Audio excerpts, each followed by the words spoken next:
अस्सलामुअलैकुम वरहमतुल्लाहि वबरकातुहू।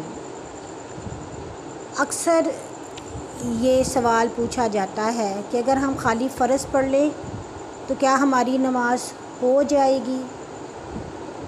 जो मजबूर हैं, बीमार हैं, किसी मजबूरी में हैं, कोई भी ऐसी वजह है कि वो पूरी नमाज़ नहीं पढ़ सकते, तो वो अगर फ़र्ज़ पढ़ लेते हैं तो अल्लाह पाक उनकी उस नमाज को कबूल फ़रमा लेते हैं।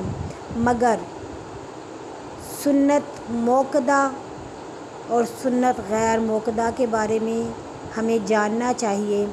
सुन्नत गैर मोक़दा वो हैं कि अगर उनको हम छोड़ भी दें तो हमें गुनाह नहीं होता, पढ़ लें तो हमें सवाब मिलता है।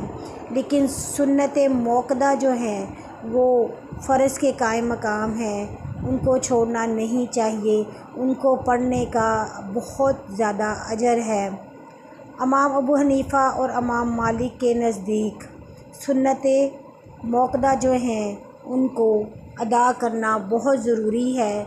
मगर अक्सर ये हो जाता है कि अगर हम मस्जिद में लेट पहुँचे और जमात खड़ी हो गई तो पहले हमें फ़र्ज़ अदा करने होंगे, फिर हमें अपनी सुन्नत को अदा करना होगा।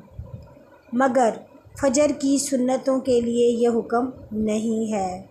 फ़जर की सुन्नतों के बारे में ये कहा गया कि अगर आप उस टाइम पर पहुँचे कि फ़जर की जमात खड़ी हो गई, लेकिन आपके पास इतना टाइम है कि आप पहले 2 सुन्नत पढ़ सकते हैं और फिर सलाम फेरने के बाद फ़जर की रकतों में शामिल हो सकते हैं, तो फिर पहले आपको फ़जर की सुन्नतें अदा करना पड़ेंगी।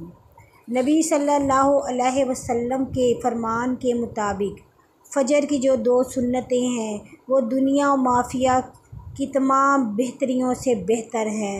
नबी करीम सल्लल्लाहु अलैहि वसल्लम ने ये फ़रमाया था कि फ़जर की 2 सुन्नतें कभी मत छोड़ना, यहाँ तक कि तुम्हें घोड़े अपने पाँव से रोंद डालें।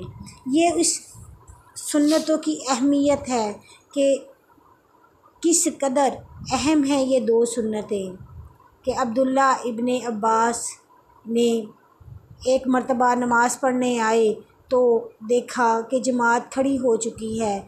आप एक सतून के पीछे खड़े होकर पहले आपने अपनी सुन्नतें पढ़ी, उसके बाद जमात में शामिल हो गए। लेकिन अगर कभी कहीं ऐसा हुआ कि अगर आप फ़जर की जमात के लिए मस्जिद में पहुँचे और आपको ये ख़तरा लाहक हुआ कि अगर आप सुन्नत पढ़ेंगे तो आपकी फ़र्ज़ जमात गुज़र जाएगी, तो इस हालत में आप पहले फ़र्ज़ पढ़ेंगे और फिर सुन्नत पढ़ेंगे।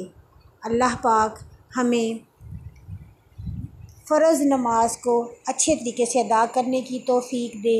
मर्दों को बाजमात मस्जिद में जाकर और औरतों को बाकायदगी के साथ, एहतराम के साथ, ख़ुशू व ख़ुशू के साथ अपने रब के सामने झुकने की तौफ़ीक अता फ़रमाए। आमीन।